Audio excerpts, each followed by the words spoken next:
On paper, I commanded a corner of the desert that didn't exist. The paperwork called it a joint NASA and Space Force experimental field site on the Nevada test and training range, the same old bombing grounds and dry lake beds north of Las Vegas pilots had been using since the Cold War.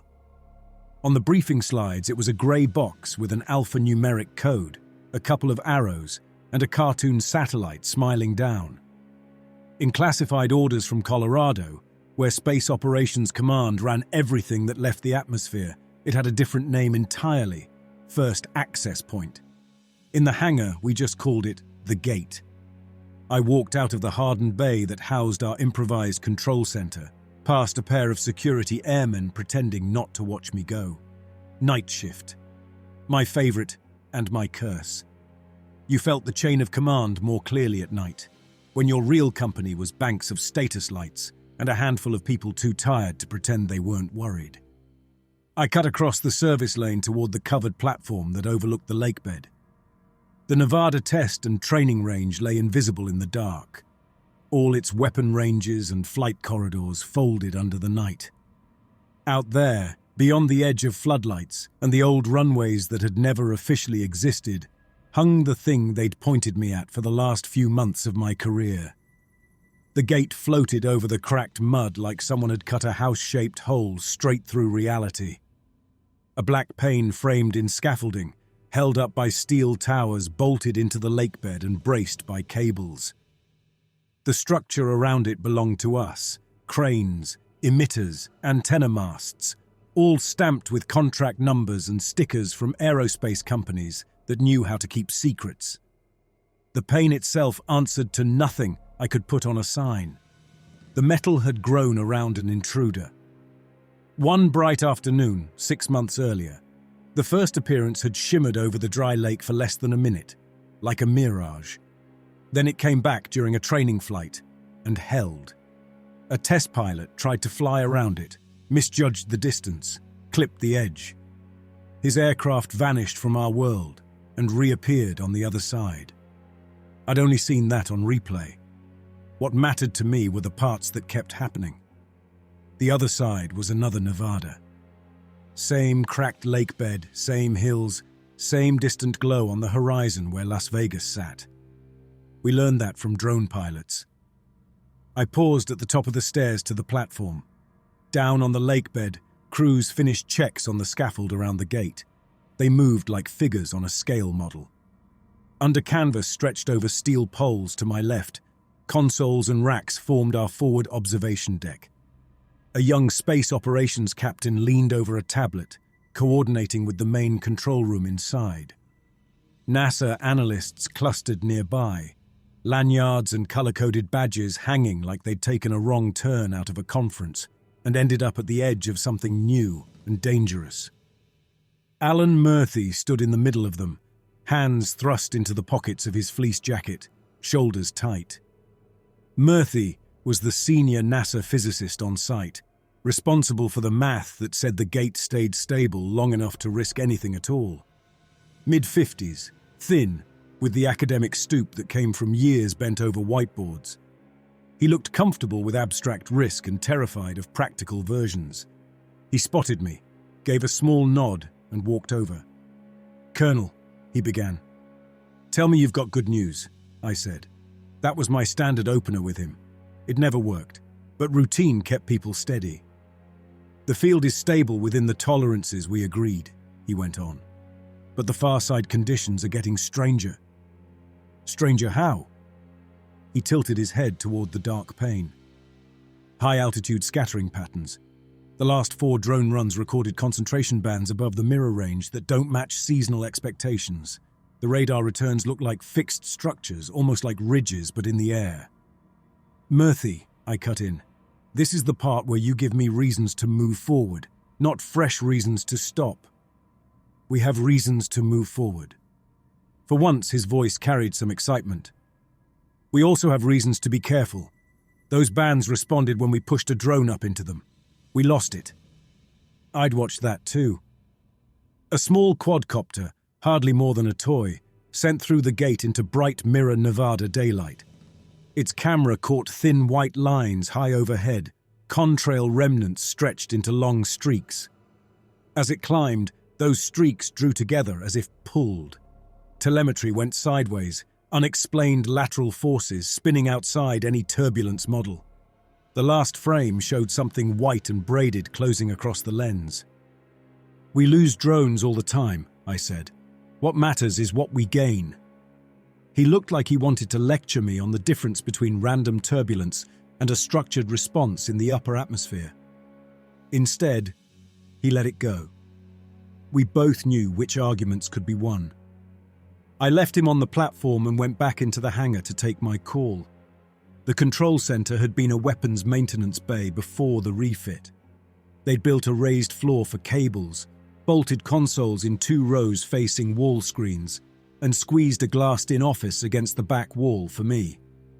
Everything else was improvisation: folding chairs, a coffee machine that belonged in a squadron ready room, NASA laptops piggybacked onto Air Force secure networks through adapters that made the comms technicians nervous. The duty comms officer, a young captain from Colorado, met me at my office door with a handset already in hand. "Colorado on secure," she said. "Brigadier Haig with Space Operations. Couple of civilians on the line." Haig ran Space Operations Command, the outfit that had borrowed people like me from the old Air Force. I took the handset, closed the door, and keyed in my authentication. "Colonel Langton online. Edward." Haig's voice was clipped. "We're on conference with the National Security Council representative and the deputy from Defense Science." Translation: the people who could both promote me and ruin me were listening. "We read your preliminary report on the gate probes," a civilian voice said. White House staff tone, smooth, flat. "We want to move faster." "We've been moving as fast as conditions allow," I answered. "Unmanned probes through the gate have given us terrain and infrastructure confirmation. The Mirror Nevada is empty of people. Power grids are up. Airfields are intact. We've verified lights from Mirror Las Vegas, but we're not seeing highway or air traffic. That emptiness is a major data point." "We're aware of the emptiness." A second civilian came in, older and rougher, likely defense. "We're also aware we may not be the only ones with access. Intelligence suggests the Chinese are leaning hard into similar reports in Xinjiang. There are rumors about Russian activity near a test site. That Mirror Earth is a strategic reserve. We can't let anyone else plant their flag first." Strategic reserve. They'd used it in written guidance too. A backup homeland. A second United States in land and infrastructure, scrubbed of people. Highways, power lines, airfields, ports, refineries, command bunkers, all waiting for whoever reached them first. "Colonel," Haig cut back in, "the directive's shifting from exploration to preemptive occupation. We need manned incursions, boots on the ground. We want status on key infrastructure nodes beyond the gate perimeter, airfields, dams, power stations, command facilities. You'll prioritize assets in the southwest region." "Understood." My voice stayed steady.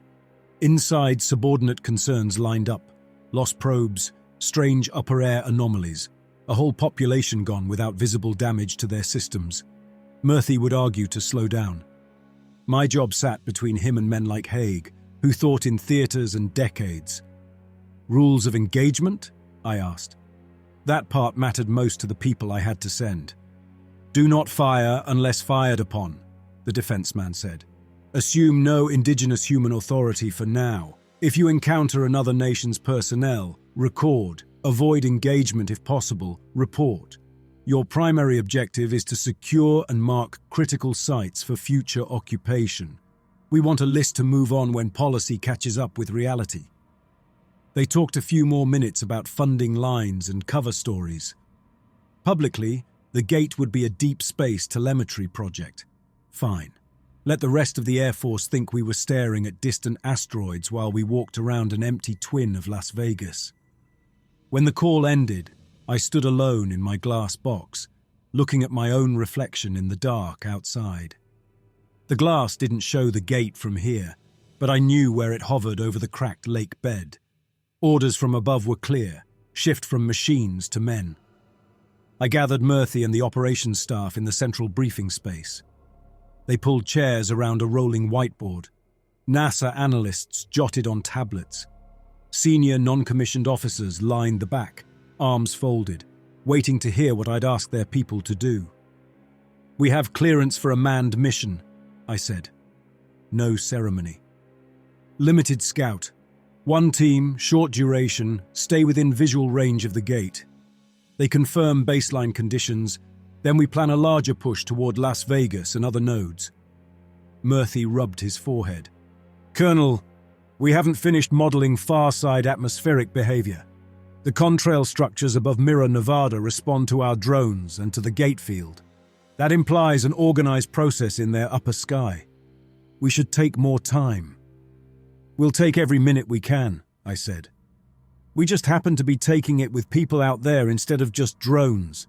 Mission profile stays conservative. They keep both the gate and Mirror Groom Lake in sight and come back on schedule. Our friends on the line want ground truth before anyone else scoops us." The last two drones that pushed toward Mirror Las Vegas lost contact, one of the younger scientists said quietly. "They crossed certain power corridors and never relinked. We still don't know what cut them off." "Then we're not sending anyone that far yet. We keep them close. If anything misbehaves, they turn around. That's the plan." Murphy leaned forward, hands on his knees, ready to fight. Then he exhaled and gave a small nod. "You'll brief Major Kincaid," he muttered. "He listens to you more than me." Trent Kincaid led the Special Tactics Detachment assigned to the project. Mid-30s, with the posture of a man who'd spent years under fire and learned that standing tall made you easier to find. He'd run combat search and rescue in other deserts before Space Force tagged him for its first generation of orbital-capable ground leaders. He came into my office with his helmet tucked under his arm and a look that said he already knew what was coming. "You're getting the honor," I told him. "First man transit." A humorless grin twitched. "My guys have a betting pool on who'd get volunteered. I hope the odds were in your favor." "They always are, sir." I laid out the mission. Small team. Kincaid, 3 special tactics airmen, 1 comm specialist, 1 tech with portable sensors. Standard carbines and sidearms, no heavy weapons. The gate science team had drawn lines on metal mass and explosives for early transits. That suited me. If they needed heavier firepower, we'd already lost the situation. "Rules," I said. "You stay within set distance of the gate. You keep it in sight. You stick to the Mirror Lake bed and immediate perimeter of Mirror Groom Lake. No pushing toward the highway or the city lights yet. Your eyes and ears, not knights. And if we see anything moving that isn't us, you record it. Avoid contact if you can. Don't shoot unless one of you is in clear, immediate danger." He frowned. "We haven't seen a single person on any of the feeds." "That we know of," I said. "We haven't looked everywhere. Don't let the quiet lull you." He shifted the helmet, visor catching office light. A small white dot on it told you the camera was live back to us. "What about the sky?" he asked. "Murphy's been whispering to my comms guy about weird returns." "You've seen the drone footage," I said. "Contrails and streaks up high that don't behave. The science team thinks they're a long-term accumulation from aviation. Whatever they are, they stay far above your operating altitude. Keep them in your periphery and do your job. We'll watch them from here." He weighed that. "How much are you not telling me, sir?" "Enough to keep you focused." If he resented that, he hid it. Professional to the bone. When launch time came, we packed the hangar control center and the lakebed platform. The gate team checked their boards. The pain over the cracked mud darkened, then steadied, as the emitters along its frame tuned alignment with the mirror world. I stepped up to the big window facing the lake bed, headset on. Below, Kincaid's team formed at the base of the scaffold ramp. Armor plates, helmet cameras, rucks with supplies for a day or two if something went wrong, and we couldn't reopen on schedule.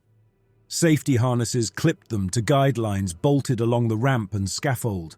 Theatre, but useful theatre. "Major," I called on the net. He looked up toward the platform, visor catching floodlight glare. You know your objectives, I went on. You know your boundaries. You stick to them, and you come back. That's an order. Copy. We'll be home by breakfast. Murphy stood near my shoulder, eyes on sensor readouts. The pane hung below like an oil-dark sheet. Field stable, one of his techs reported. Variance in the box. Far side coordinates locked to mirror Groom Lake surface. Gate is yours, Colonel, Murphy said. I raised my hand without thinking, as if a wave would make any difference at that distance. Proceed, I ordered. Kincaid signaled his people. One by one they went up the ramp. To the naked eye the pane sat unchanged. On the monitors, each helmet cam showed the jump. A step under Nevada floodlights, then a step into pale blue sky and daylight. The first through was Mitchell, the comms specialist. His camera showed the world snapping like a cut in film. One moment, scaffolds, dark night. Next, a dry lake bed under a washed-out sky, long white streaks high above. I watched that jump 4 times as the others followed. It never looked less wrong. Continuity mattered to brains like mine. When Kincaid crossed last, his feet steadied on his boots, then swept up. The mirror scaffold and towers matched ours down to weld patterns. The sky looked like any clear desert sky, until your eyes caught the higher layers. Bands of white and pale grey crossing from horizon to horizon, as if contrails had refused to fade and fused into lines. Mirror Groom Lake, Kincaid reported. Lake bed dry, scaffold present, area clear, light wind, clear day, visibility long, gate structure looks identical. I let myself breathe once. Copy. Proceed with perimeter sweep. Monitors split into panes, helmets, telemetry overlays, numbers for heart rates, core temps, suit status. All good. The team walked across the lake bed, boots kicking dust. The mirror perimeter fence was the same chain link and concertina we had, with matching United States Air Force warnings. The guard shack stood empty. The gates hung closed but unlocked. Fences intact, one of them noted. No fresh vehicle tracks in the immediate area. Inside Mirror Groom Lake looked like our base before the gate program. Hangars, fuel storage, maintenance bays, long runway. The difference lay in the stillness. Vehicles sat where doctrine said they should. Pavement and gravel were clean of recent tire marks. No doors glowed. Everything waited for a duty day that hadn't started. Control tower ahead, Kincaid said. They climbed the stairs, boots ringing on metal. In our control center, Murphy's people watched the sky segments. I stayed on my people. The mirror tower's glassed-in room mirrored ours from 6 months back. Flight strips on clipboards, a stack of airfield maps, a radio console set to a shift schedule on a wall calendar months out of date. Henson, one of the airmen, tried the radios on instinct. His mic picked up a hiss. Open static on base and regional channels, he reported. Airwaves are quiet. The frequencies that usually carried voices and squawks just hissed. Langton and response airspace doesn't go quiet like that. Cameras, he added. Let's see what they were watching when they lost the picture. He pulled up the local security system. The tower had views on gates, hangars, ramps. Feeds showed frozen snapshots of a working base, uniforms moving between tasks, vehicles parked, a fuel truck rolling along the apron. At the same time, stamp on every feed, the images smeared into static, froze mid-transition, and died. Timestamp, I asked. About 3 months ago by their calendar, Henson said. Mid-morning. Any sign of trouble beforehand? I pressed. He scrubbed back a few seconds. The people on screen worked through routine motion. No one turned their head towards some invisible disaster. No running, no warning lights. They were just doing their jobs. It looked like someone had flipped a master switch and cut off all the cameras at once. It told us nothing about what had happened to the people in the frames, only that whatever hit them came fast and in lockstep. Look at the horizon, Murphy murmured near my elbow. On Kincaid's feed, Beyond the runway, Mirror Las Vegas glimmered faintly. Even in daylight, you could pick out taller hotel towers. A few rooftops carried extra spires and frameworks that didn't exist in our world, thin forests of antennae or something stranger. Above that skyline, the upper bands thickened. Long strands of white and grey crossed one another in a loose grid. They looked like contrails fused into rigid lines. "Major," I said, "send the drone up. I want closer footage of those formations." "Copy."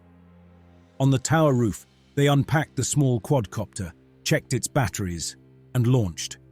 Its camera climbed through layers of air, shrinking Mirror Groom Lake and the desert, drawing the contrail bands into clearer view. The streaks resolved into braided cords. "They're not random," Murphy muttered, leaning in. "Look at density over the city, over the flight paths." The drone rose another 100 feet. The cords now filled the frame. Twisted strands of frozen moisture and soot interlocked into firm lines. Along them, small shapes clung, about the size of vehicles or pods, spaced irregularly like barnacles on pilings. "Objects along the cords," Henson said. "They're moving." The shapes flowed along the strands, accelerating toward the drone. The cords straightened and bent, not like passive clouds in wind, but like cables pulled from anchors. "Bring it back down," I ordered. "Trying," the operator answered from our side, fingers working the controls. The drone ignored her in pieces. Telemetry showed commands arriving. Then something else riding on top, shoving the roll axis into a pattern that didn't match any turbulence we knew. "Latency increasing," she said. "Control authority dropping." On the feed, cords snapped tight. One strand whipped across the frame and wrapped the drone. For a heartbeat, the camera showed a braided wall of ice and soot grinding over the lens. Then the feed died. Telemetry flatlined. The drone was gone. In the mirror tower, Kincaid swore under his breath. "That's enough sky for today, Colonel. Request to pull back to the gate." Murphy cut in on the channel. "We need more readings on those objects. If you stay under cover, we can run passive—" "This isn't a lab," Kincaid said. "We've seen a responsive structure up there, and it just took hardware. Mission says short recon, stay within sight of the gate. We've ticked those boxes and then some." He was right. The profile already sat at the far edge of my comfort. "Return to the gate," I ordered. "We got what we came for. Keep watching the sky on your way back." On the walk across Mirror Groom Lake, small events kept Murphy's fingers drumming on his tablet. One airman glanced up and froze. "Something just dropped," he said. His camera caught a pale shape detaching from a band overhead. It fell, wobbling, then smeared into streaks that rejoined neighboring strands. His vitals spiked. Suit displays flickered through ghostly aircraft silhouettes layered over the real sky. Familiar trainers and bombers, there and gone. "Interference across suit systems," the comms tech reported. "All helmets show brief overlays. Looks like something injected into the display feeds. Clears when they look away." They reached the base of the scaffold around the mirror gate. As they neared, the whole team slowed in sync. "What are you feeling?" I asked. "Like walking into a pressure front," Kincaid said. "Lightheaded, storm coming without the wind." His words stayed clear, but the audio carried a murmur under them. Recorded phrases, altitude callouts, cockpit warnings in voices used by jets and airliners. None of that had speakers here. "Get them home," I told Murphy quietly. He nodded and signaled his team on our side to start gate shutdown countdown. On my screens, the helmet cams climbed the ramp into the dark pane. Each man stepped into shadow and emerged under our floodlights. During each transition for a second or two, the mirror-side sky around them showed extra lines, ghost planes banking without motion suspended between cords. The images bled out as they crossed. Forbes, the sensor tech, came last. Before stepping in, he tilted his camera up one more time. The bands above had thickened and stacked over the scaffold. You could count them. They'd descended during the short mission. As his view lingered on them, the picture trembled. a digital shiver, as if something just beyond the lens had noticed the stare. "Field fluctuation," one of Murthy's people called. "Interference at the aperture." "Forbes, stop staring at the sky and get inside," Kincaid snapped. The tech turned, stepped through, and the pain swallowed him. On our side, he stumbled onto the ramp and braced on a scaffold upright, helmet tipped down. "Welcome back," I told them over the net. "Debrief in 30. I kept my tone steady while Murthy murmured about pressure changes and structures reacting to observation. Whatever lived up there had drawn closer while my people were present. Curiosity at that scale felt like hostility. We ran medical checks on Kincaid's team the way you inspect a spacecraft after re-entry. Navy corpsmen took blood, ran scans, checked for radiation. Results came back clean. Elevated stress, of course. A few burst vessels in one airman's eyes, probably from the pressure sensation near the end. Nothing we could label infection or contamination. In the secure briefing room, Murthy filled a screen with snapshots from the helmet feeds. Mirror Groom Lake's fence, empty hangars, the control tower, the horizon with Las Vegas and those high bands. "These aren't weather features," he said. "We're seeing persistent structures in the upper atmosphere that keep their form far longer than normal contrails. They cluster over flight paths and infrastructure nodes. Our drones and the gate both trigger responses. My working theory is that decades of aviation, radar, and wireless traffic in that world produced a pattern in the sky. It isn't alive in any familiar way, but it's organized. It uses the residue of human activity as scaffolding." He froze a frame from the drone feed where tiny objects moved along the cords. "It reacts to anything that looks like flight," he went on. "Our drone, the field around the gate, it recruited those bands to reach for the drone in a coordinated way. From our perspective, it's an active system. It engages." Across the table, Kincaid watched with his arms folded. A medical lieutenant colonel beside him made notes about stress markers, more worried about what the sky did to bodies than to machines. I cared about both. But I also had generals who cared more about keeping China and Russia away from mirror airfields than about emergent sky behavior.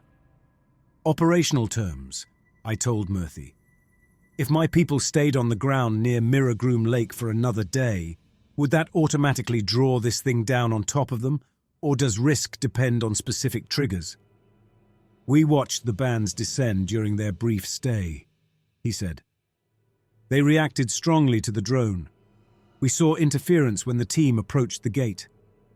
The more electromagnetic activity and motion we introduce, especially anything that resembles flight, the stronger I expect the response.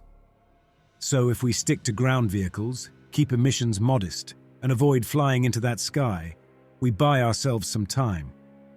He shrugged. "Time for what?" "Time to execute what I'm about to be asked to do." The next teleconference with Colorado and Washington came a few hours later. Space Operations Command, Air Force Headquarters, NSC, Defense Science, NASA. We walked them through the mission. Empty base, camera cutoff, mirror skyline, cord network and drone loss, pressure sensation at the gate. "The absence of people remains our dominant data point," one general concluded. He was a big man in his 60s with a face like weathered concrete, video feed secure. "The rest is concerning but not decisive. Infrastructure remains intact. Airfields, dams, power, road networks all ready for repurposing. If whatever removed their population had wanted those gone, they'd be gone. They're not. The strategic value of this mirror Earth stands." Murthy almost choked, but kept his tone level. "With respect, General, a distributed process just took our drone in a manner consistent with deliberate action. That process likely ties into the disappearance of the people there. Treating the system responsible for an entire planet's worth of vanished humans as a moderate weather hazard seems optimistic." The NSC representative leaned toward his camera. "Nobody is dismissing the risk, Doctor. We're weighing it against opportunity. The mirror United States carries land, water, energy, infrastructure. Governors dream about that kind of ready capacity. If we walk away, we won't be alone." Russia and China are not more cautious than we are. They'll spend lives freely to secure that ground. We can't cede it by default. So what do you want from us? I asked. Phase 2, Haig said. You'll plan and lead a larger mission through the gate. Target is Las Vegas McCarran International. You'll assess its viability as a forward hub. Evaluate supporting infrastructure, nearby Air Force installations, Hoover Dam, the power network. Start with a light footprint, but think in terms of eventual permanent presence. We're skipping rungs, Murthy said. We haven't mapped Mirror, Nevada. We don't know whether this sky phenomenon has ground components. We haven't tested prolonged presence. The longer we wait, the NSC man said, the more time competitors have to catch up. We won't drop brigades through tomorrow. We intend to know which assets we'll seize first when policy moves. Colonel Langton understands theater-level thinking. We need that. After the call, Murthy cornered me outside my office. You're going to give them what they want, he said. I'm going to give them something reality might tolerate. Limited mission, small force, secure McCarran, set up a temporary post, gather data, then reassess. We treat the atmospheric structures as a hazard and operate around them. That's the job. Your job is to bring your people back, he said. That too. He looked at me a long second, disappointment hanging between us, then turned away. That night, alone in my office, I pulled up satellite images. Real Las Vegas on one screen, Mirror Las Vegas on another, helmet cam stills stitched into a panorama. The Strip's towers lined up. Mirror rooftops sprouted tall, narrow frameworks our city didn't have. Dense wireless webs, maybe, or experimental projects nobody had admitted. At first, the city lights looked identical. Stare long enough and patterns shifted. Some districts brighter, others dimmer. Highway interchanges lit differently, traces of years of alternate policy decisions. My mission plan sat open in another window, cursor blinking at the objective line. Establish secure presence at Mirror McCarran, gather intelligence on Mirror Las Vegas and surrounding infrastructure, and assess long-term viability for strategic relocation. In the risk section, I put what the generals expected and what my conscience needed on record. An unknown atmospheric system responds to our activity. Treat as a hazard. Then I attached the file and sent it up the chain. The convoy crossed 3 days later. We staged them in batches through the gate. Vanguard under Kincaid, then 2 light armored vehicles with extra filtration and sensors, then pallets of gear, portable generators, comms arrays, fuel bladders, folding cots, rations. Enough to sustain a small force at Mirror McCarran for several days without touching local supply. I stayed on our side during the crossing, headset on, watching helmet and vehicle feeds. On the Mirror Lake bed, Kincaid formed his convoy and rolled toward the highway into Las Vegas. The road signs matched ours down to the graffiti. The asphalt had the same cracks and patchwork repairs. The difference sat in the traffic. Cars lined the shoulders here and there, intact shells. Some stood at odd angles as if drivers had swerved and braked in the same motion, then stepped out. Others rested neatly at rest areas, keys still in ignitions, phones on seats, coffee cups in holders. No bags piled in a hurry. It looked as if people had simply walked away from their own lives and never returned. "Looks like the rapture," one younger airman muttered, then caught himself. "Sorry."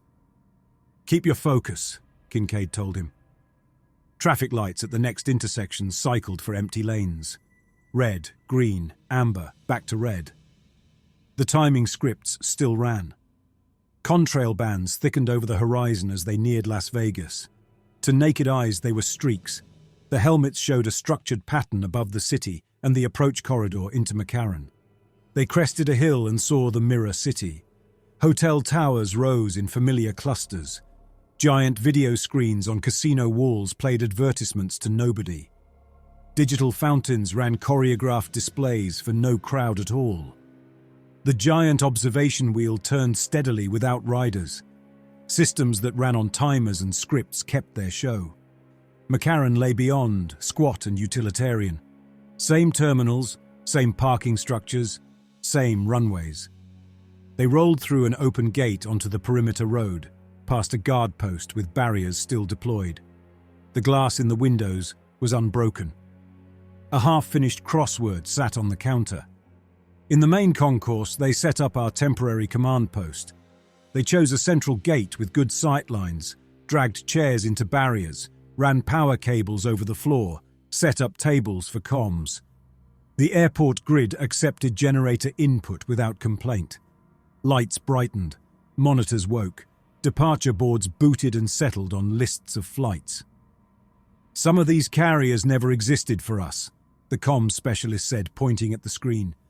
"Nation West Air, Trans-Pacific Alliance." "Look at who's missing," Murthy said from behind me in our control room. "Some of our big airlines never made it here. Same skeleton, different organs." In the food court, paper menus hung above counters. Some kitchen equipment sat mid-cycle, frozen. Cups on tables left dry rings.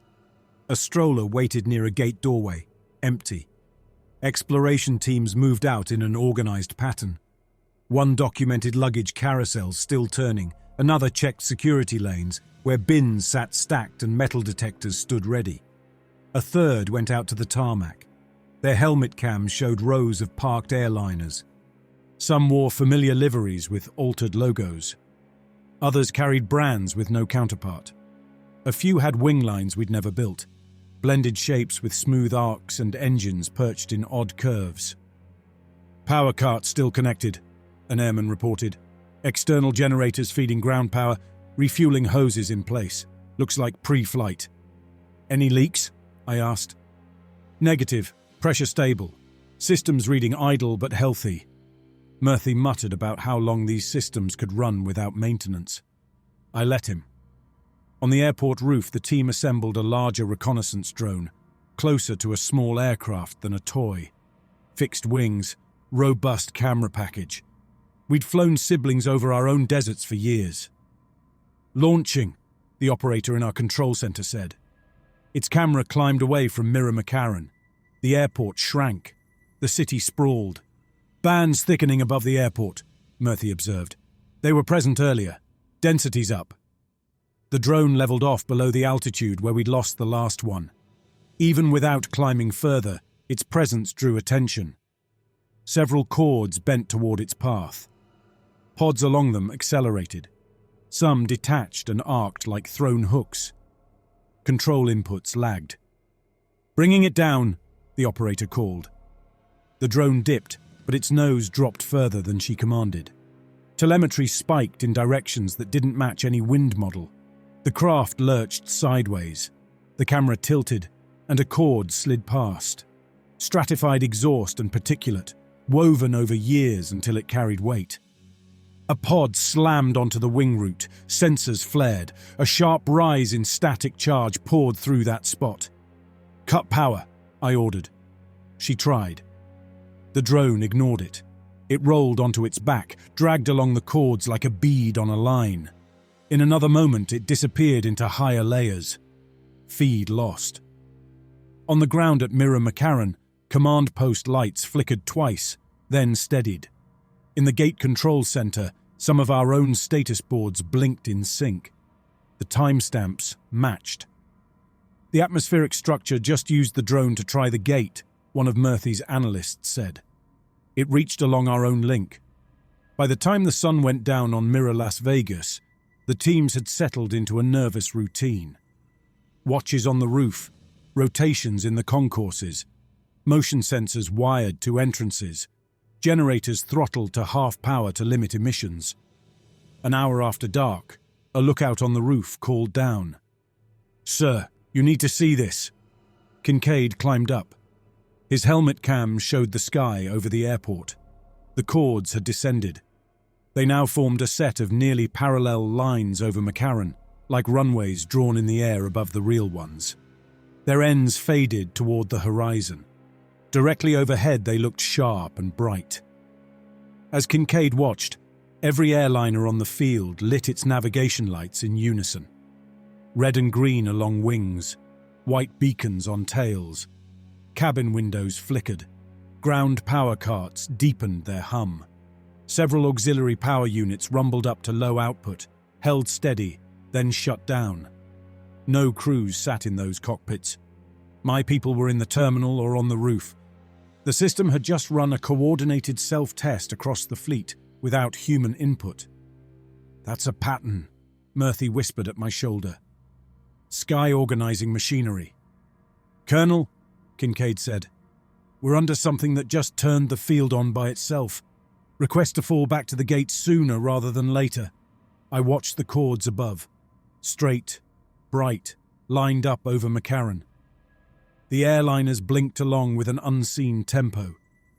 "We hold for one night," I said. "If nothing worse happens, you pull back at dawn and we call this phase complete. If anything tries to touch you, you bug out." "Copy." Resignation dragged at the word. He knew he was a probe. I didn't sleep. I sat in the control room watching feeds from Mirror McCarran. Concourses, runway, sky. On one screen, a flight board scrolled destinations that belonged to missing populations. Beijing, Moscow, domestic hubs. The board still expected passengers that no longer existed here. At dawn, when Mirror Las Vegas lightened, I made my decision.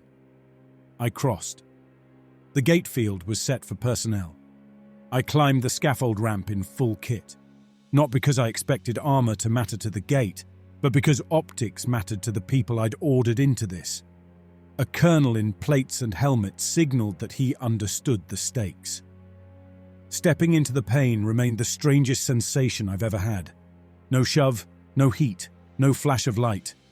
One step on steel grating under hangar lamps, the next on identical grating under a flat desert sun. Mirror Nevada air hit my face. It tasted like home air. The light felt off. Shadows spread softer. Contrast looked dulled, like an image of a desert instead of the original. Kincaid waited at the scaffold's base, helmet under his arm. His eyes found mine, then moved to the sky above the gate. The cords hung lower now, still high but close enough to show texture without magnification. Layer upon layer of whiteness. Pod-like shapes slid along them, pacing invisible lanes. "Welcome to our home away from home," Kincaid said. "You picked a good day for it." I picked the only day I had. 2 hours later, after a convoy run, we walked the concourses together. Cots along gate areas, crates stacked as barriers, sandbags around kiosks. Comms gear sat on wheeled luggage carts. It looked like a forward operating base dropped into a mall. Murphy joined us from a room where his team had built a nest of portable servers. He held a tablet full of graphs. "I've been tracking correlation between our activity and what's overhead," he said. "More power draw and vehicle movement down here, thicker and lower cords above. When we cycle down, they ease a little. It responds to movement and electromagnetic output the way living tissue responds to stimulus." "Can we operate inside limits that keep it calmer?" I asked. "We can try," he said. "But the trend is cumulative. Each day here, baseline density increases. It's learning our patterns." He chose that verb on purpose. "Can we shut everything down and see what happens?" I asked. "We could," he said. "But the people funding this didn't bring us to a mirror city to sit in the dark. They brought us to share space with something nobody understands." We reached the jet they'd selected as a test subject. It sat at the gate, tethered to its power cart, ready for boarding. Its paint scheme was unfamiliar. Its model designation didn't match anything in our fleet, though its shape belonged to the same family of narrow-body airliners. "We want to know how much of this environment's behavior routes through aircraft systems," Murphy said for the record. "If the sky uses planes as nodes, we need to understand the link." "And you want to go inside," I said. "And you came over yourself," he replied. "So yes." We took the jetway into the boarding door. Seals were perfect. Inside, the cabin waited. Rows of seats, seatback screens frozen on logos, safety cards in pockets, overhead bins shut. Staff Sergeant Glover from Kincaid's team moved down the aisle ahead, checking. "Looks like passengers stepped out for a minute," he said. "Cabin pressure reads normal. No sign of disturbance." Murphy opened a panel near the front galley. "This drives cabin lighting and internal systems. If we bring it up, we may trigger whatever mesh links these aircraft to what's overhead." "Bring it up," I said. Slowly. He toggled a switch. Cabin lights rose to full. Seatback screens woke with safety animations mid-motion. A recorded chime sounded. Murphy's hand dropped away, but the panel continued cycling controls. Emergency exit signs flashed. Overhead bins clicked through latch checks. Oxygen mask housings twitched. "This isn't me," Murphy said. Glover turned to us. "Colonel, I don't like—" Seatbelts snapped around him. They'd been lying slack. Several whipped from their buckles and cinched around his legs, binding his thighs. He grabbed at them. Belts from adjacent seats flung over his arms, wrapping wrists and elbows. A belt from a seat behind pressed into his lower back, pushing him forward. "Cut them," I ordered. Kincaid lunged down the aisle with a knife. For each belt he cut, another retracted from a neighboring seat and looped a different part of Glover's body. The belts moved with intent, finding joints and leverage. Armrests slammed down over his forearms. Tray tables dropped and locked against his chest. The seat assembly shifted along hidden rails, dragging him deeper between rows. Glover struggled, eyes wide above his mask. A belt tightened across his chest. Oxygen mask doors popped open overhead. Masks dropped on their clear tubes, swaying. Some whipped down hard enough to strike his helmet, then coiled around his neck. "Power to the aircraft," I snapped. "Cut it!" On the tarmac, a team tore cables from the power cart. The hum of auxiliary systems faded. Inside, the cabin kept moving. Belts and seat tracks carried energy in springs and counterweights. They spent all of it. Glover's limbs twisted into angles no joint tolerated. The seat back slid as if reclining, pulling his spine along. A tendon tore in his shoulder. Something gave in his knee with a sound I don't want to remember. The cabin hardware treated his body as payload to position. Pain never figured into its logic. Kincaid hacked through 2 belts and freed an arm, but by then Glover's leg had rotated past its range. Bone let go. His cry broke into a wet rattle. A mask tube stretched across his face and wedged against his teeth. Murphy, white as the bulkhead, raked fingers over breakers. "Power's cut," he said hoarsely. "It shouldn't be able to do this. There's nothing feeding it from here." He was wrong about that source. Above us, cords had thickened and bent. Whatever rode them pushed enough command into cabin actuators to run checklists on a human frame. By the time we tore Glover free of the chair, he was a ruin. Joints torqued, spine dragged, flesh crushed by steady pressure. He died on the cabin floor with his eyes fixed on overhead bins that had shut themselves again, latches snug. Silence settled over the aisle for long minutes. We watched the hardware like it might move again. "It followed procedure," Murphy whispered. "Used him as mass, treated him as cargo. Some external network told the cabin to run a sequence. Pain never entered the equation." "Then we stay out of their jets," I said. My voice scraped out through clenched teeth. "Not until we know how to cut those strings." We wrapped Glover in a thermal blanket and carried him back to the concourse. His body went through the gate ahead of mine. I made sure. In the after-action report to Colorado and Washington, I called the event legacy automation triggered by anomalous external input, resulting in catastrophic restraint system failure and fatal injury to 1 non-commissioned officer.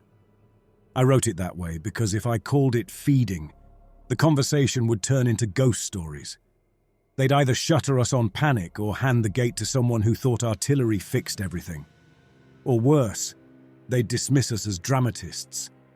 Later, in a quiet corner of the concourse, Murphy confronted me. "You labeled that automation failure," he said. "We watched belts move with purpose. They went for joints and spine. The aircraft behaved like part of the contrail mesh. That thing turned our man into ballast." "I know what I saw," I answered. "I also know which words turn generals into listeners and which words push them into denial. If we sound like horror fiction, we'll lose control of this program. They'll overreact or they'll hand it to someone else. And what do you think they're doing now? He asked. They already treat this world like a warehouse full of free hardware. They're treating it as opportunity and threat, I said. They're not wrong about either. He stepped closer. Edward, this place isn't empty. The people are gone, but something's here. It's grown into their networks the way coral eats into a rusting hull. Sky, aircraft, gates, parts of a structure that uses human design as frame. You keep reaching for storm metaphors. This is closer to a built environment, for something that learned from us and doesn't need us anymore. I let that image sit. If it grew out of our networks, I said at last, then it started with our rules, protocols. It might have evolved beyond them, but it still runs on patterns that began in human systems. Things built on rules can be learned. Systems can be bent. Viruses use a cell's machinery. We might find ways to redirect this thing. You're talking about weaponizing it, he said. I'm talking about not letting the next nation to open a gate walk into it blind. You're going to suggest something brave and reckless, he said. I'm going to suggest something that fits the size of the situation. We returned to our side next morning with Glover's body and as much data as we could carry. The gate closed behind us, pain shrinking until the space above the lake bed was bare again. For a short period after that, the program paused. Medical investigations, psychological screenings. A flag officer dropped in, toured the hangar, asked questions. Official language, unofficial stares. Everyone wanted to decide whether the project still made sense. Around then, intelligence started to trickle. Long-range sensors, reconnaissance satellites, stratospheric platforms had picked up anomalies above Mirror oceans, streaks and chords like those over Mirror, Nevada, spread above water. The highest densities still sat over land where infrastructure concentrated, but traces ran everywhere. On our side, whispers came, the kind that don't hit official channels first.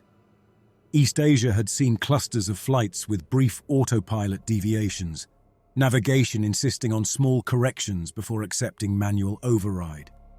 A European airport's runway lights had cycled in a marching sequence nobody ordered. Weather balloons over the Midwest had captured photographs of faint linear formations in the upper air, tracking airline routes. Easy to explain away as software bugs and odd circulation, unless you'd stood under a sky where those patterns had matured. In another teleconference, they laid it out. We have a choice, the NSC representative began.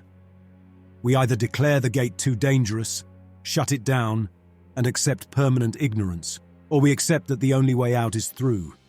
We learn this phenomenon before more of it seeds into our environment. Shutting the gate won't stop seeding, Murthy said. Contact already happened. Those anomalies in our sky appeared after the last experiment. Closing now is like locking the barn when the horses are already roaming the valley. Then we absolutely can't let a rival learn more than we do, the Space Operations General snapped. If this thing is going to live with us, we need to know its behavior. We need leverage, not necessarily to destroy it, but to harden our infrastructure and, if needed, steer it away from us and toward others. He didn't have to say weapon. I put forward the plan I'd been building since Glover. We know the sky structures respond to flight profiles and to the gate field, I said. We know they can exert mechanical and electromagnetic force. If we can induce a controlled interaction between those structures and the gate, we might observe how they couple. We use a decoy, an unmanned combat jet from the mirror side. We launch it into the densest chords under strict observation. At the same time, we tune the gate to create a thin window at that altitude. When the chords wrap the jet, some portion of their organization may interact with the gate. We get sample behavior through for study without opening a full corridor. Or we give it a handle to grab, Murthy said. You're inviting it to test our boundary. It already tested it, I replied. Through the drone, through that cabin. The safe observer phase ended days ago. At this point, ignorance is the bigger hazard. The defense science civilian asked the question everyone circled. Worst realistic case, Dr. Murthy, if we do this? Worst realistic, he said carefully, is that the phenomenon uses the gate as a lens to project a copy of its mesh into our sky. Not a complete mirror, but enough density above our infrastructure that aircraft and power systems begin to act more like what we saw at Mirror McCarran. It could start small and grow along favorable paths. And if we never experiment, the NSC man asked, then we risk the same outcome without any understanding of its approach, Murthy snapped. We've already given it contact. Our atmosphere and mirror atmosphere have touched at the gate edge multiple times. The anomalies we see now may be the first spores. Then by your own argument, the general said, we're exposed regardless. The question is whether we face that exposure blind or informed. I prefer informed. The vote that followed was theatre. The decision had gone through before my connection came up. They endorsed my plan with conditions. You keep the aperture as small as possible, the NSC man said. Strict time windows. Ability to kill the field instantly if anything exceeds parameters. Any sign of direct transfer into our atmosphere beyond a tight band over the lake bed, and you shut it down. I'll insist on that myself, Murthy said. I didn't argue. Nevada didn't need its own animated sky. Preparation took days. On the Mirror side, our people still at McCarran and Mirror Groom Lake located a combat jet we could fly. Single-seat fighter with lines close to our own, bearing Mirror Air Force markings. They gutted its cockpit, installed remote controls, and wired systems into our telemetry. On our side, engineers wrapped the gate frame with shaping coils. Those would let them tilt the gate's alignment slightly, coupling not just surface points, but a narrow column of air above Mirror Nevada. They rigged dampers and breakers in case currents tried to jump where they didn't belong. On experiment morning, I stood in the control center, headset on, watching a wall of screens. One showed the Mirror runway, unmanned jet at the threshold, engines running. Another showed the sky over Mirror Groom Lake, cords thicker than I'd last seen. A third showed the gate pane from our side, dark and calm. Others showed graphs, field strengths, spectra, vectors. Gate field at idle, Murthy reported. Aligned to Mirror Groom Lake surface, shaping coils loaded and standing by. We can open a narrow high-altitude window when you call it. Unmanned jet ready. Kincaid came through from the Mirror side. Control authority confirmed. Begin, I said. Launch. The fighter roared down the Mirror runway and lifted.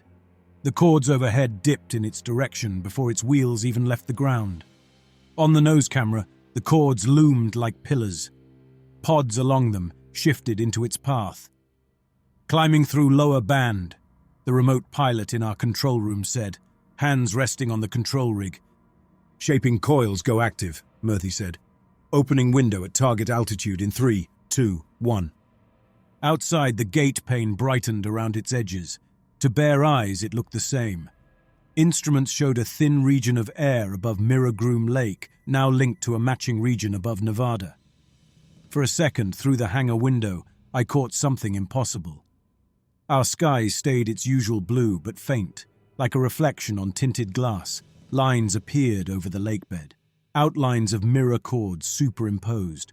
Then they faded, or at least dropped below visible threshold. Contact, the remote pilot said. Cords wrapped around the fuselage, uncommanded roll, control authority collapsing, wing load beyond spec. On the jet's camera, cords touched hull and wings. Static winked where they made contact. Instruments lit with charge spikes.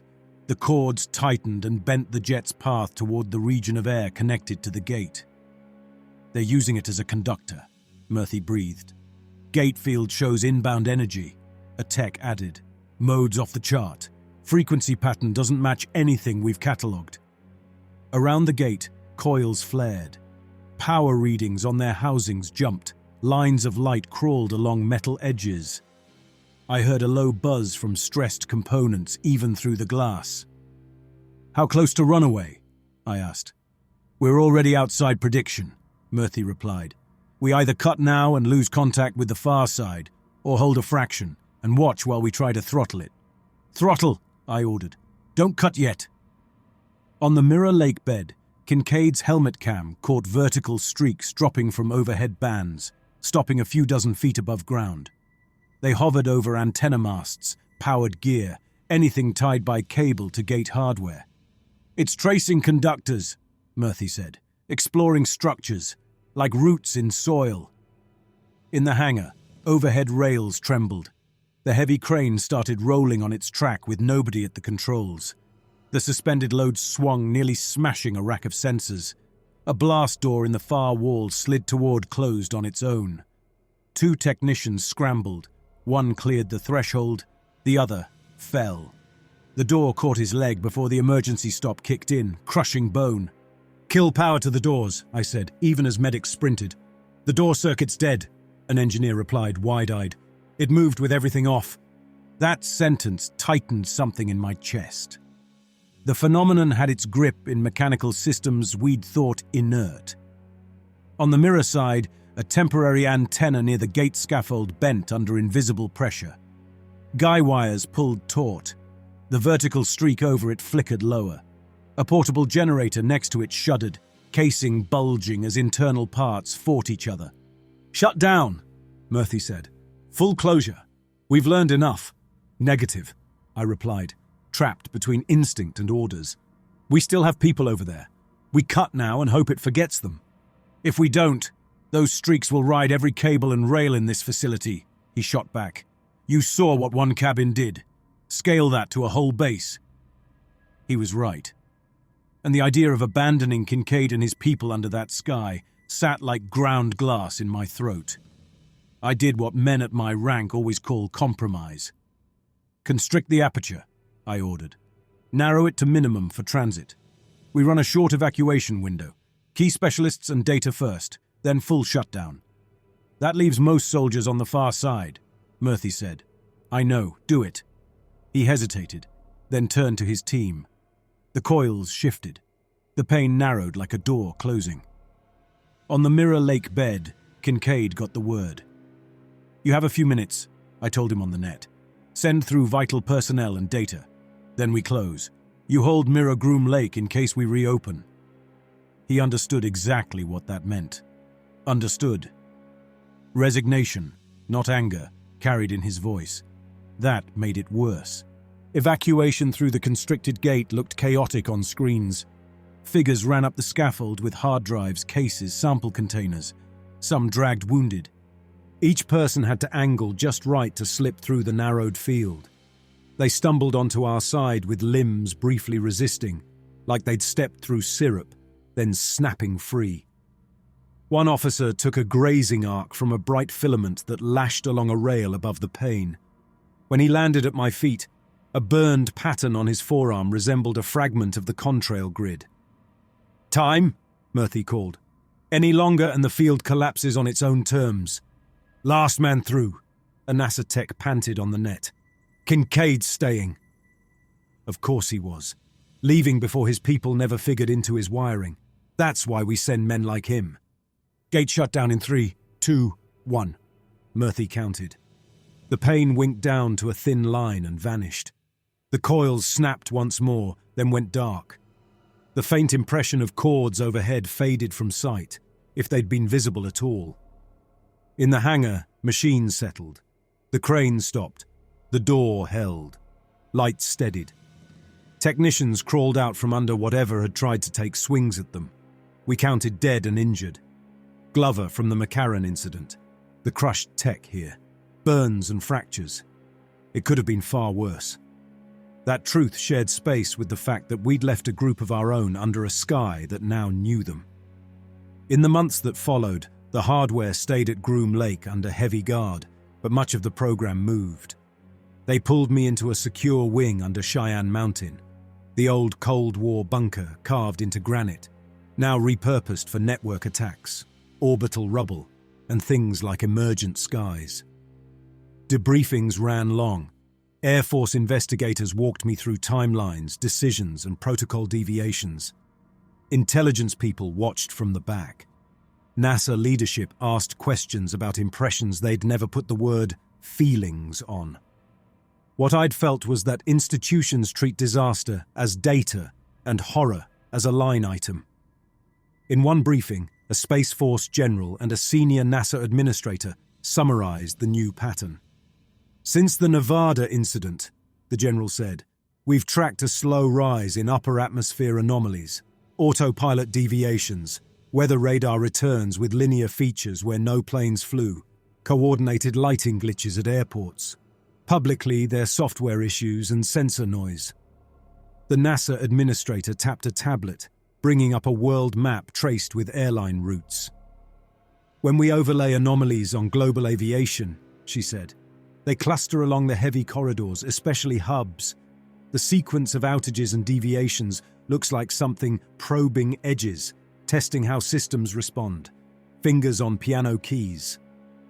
The timing aligns with the gate experiment, Murphy added from his chair, older by years in months. We can't prove causation, but the overlap's hard to ignore. We didn't only learn from Mirror Nevada, we connected something to us.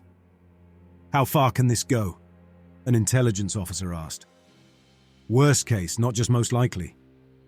If densities reach what we saw over Mirror Las Vegas, Murphy said, our skies stop being solely our asset. Aircraft begin responding to patterns we don't control. Airport systems run sequences we didn't ask for. Power grids see strange loads. Change arrives in slow waves across networks. The whole system becomes less predictable. And you blame the gate? The general asked. I blame the decision to let the mirror mesh couple directly to ours without understanding, Murphy said, still not looking at me. I didn't flinch. If we'd slammed it shut earlier, we'd still have some seeding from routine use, I said. We'd face the same anomalies with less understanding and no plan to harden anything. Is that what you tell yourself at night? Murphy asked.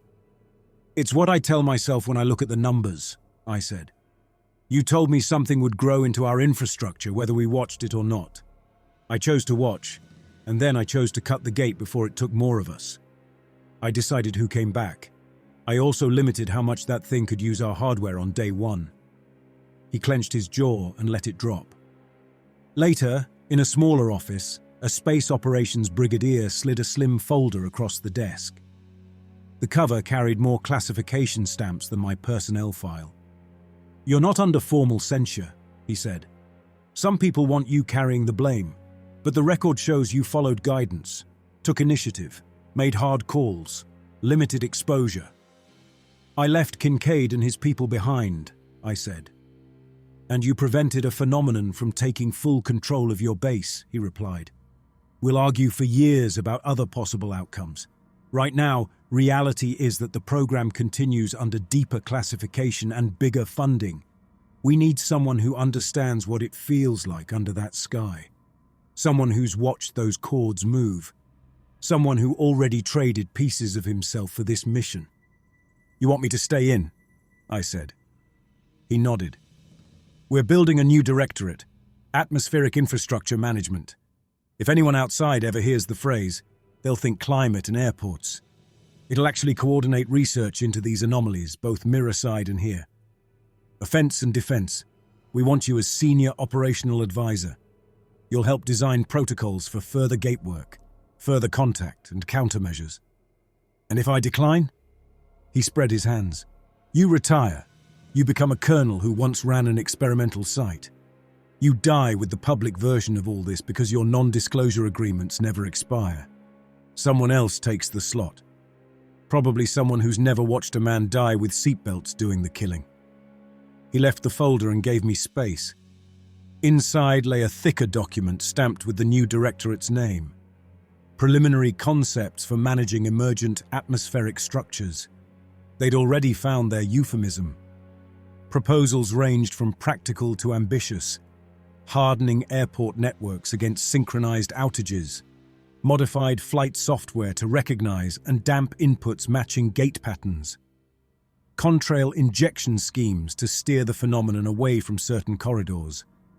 One section, marked for further study, suggested coaxing the structures into acting as giant sensors. Provide designed stimuli, and they might highlight high-traffic areas over hostile territory, offering surveillance where satellites struggled.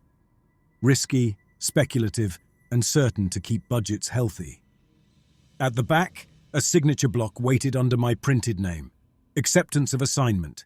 Agreement to continued service under special access. Career rescued and buried deeper in the same stroke. They gave me a few minutes in a courtyard before expecting an answer. Cheyenne Mountain's idea of outside was a concrete rectangle open to the sky, ringed by walls. One tree tried to earn its water. Above, contrails crossed. Some belonged to transports heading for bases I'd never see, some to commercial flights. Most behaved the way I'd watched them behave my whole life. Broaden, diffuse, break in the winds. A few lines to the west held too straight, kept their width too long, bent at neat angles instead of smooth arcs, adjusting in two discrete steps. If you'd never seen Mirror, Nevada, you'd never notice. If you had, you couldn't unsee it. I thought of Kincaid under a denser ceiling, cords strung so thick they almost formed plates. Maybe he still walked mirror runways, watching crewless aircraft run checklists on their own. Maybe the mesh had claimed him as weight for some larger pattern. I'd never know. Murphy found me there, hands in his pockets, head tilted up. "They'll keep pushing this," he said. "With you or without you." "I know." "You could try to slow them from inside," he said. "Argue for limits, or you could walk away and let someone else promise them a tame sky." "What would you do?" I asked. "Honestly?" He gave a thin, bitter laugh. "I'd go back to teaching and pretend none of this happened. That's why they didn't put me in command." A passenger jet far above left a fresh trace. Two other lines shifted slightly to make space, almost polite. "I made a choice at the gate," I said. "I drew a line for who came home and who didn't.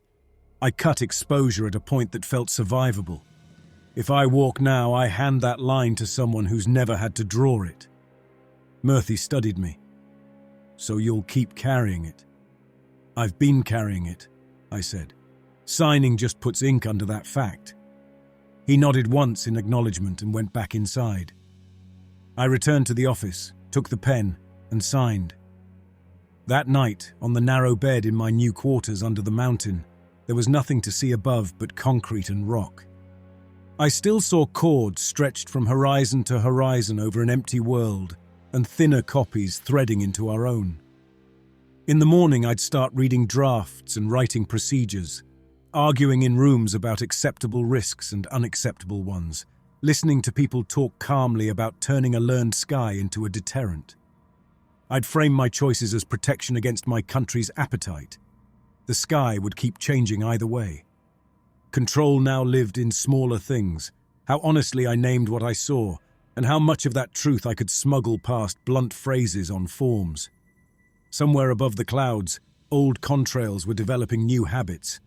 Somewhere over a different Nevada, on a lake bed we'd once shared through a gate, a man I'd left behind might be watching their movement and thinking the same thing. We'd opened a door, invited something to step a little closer, then slammed it partway shut.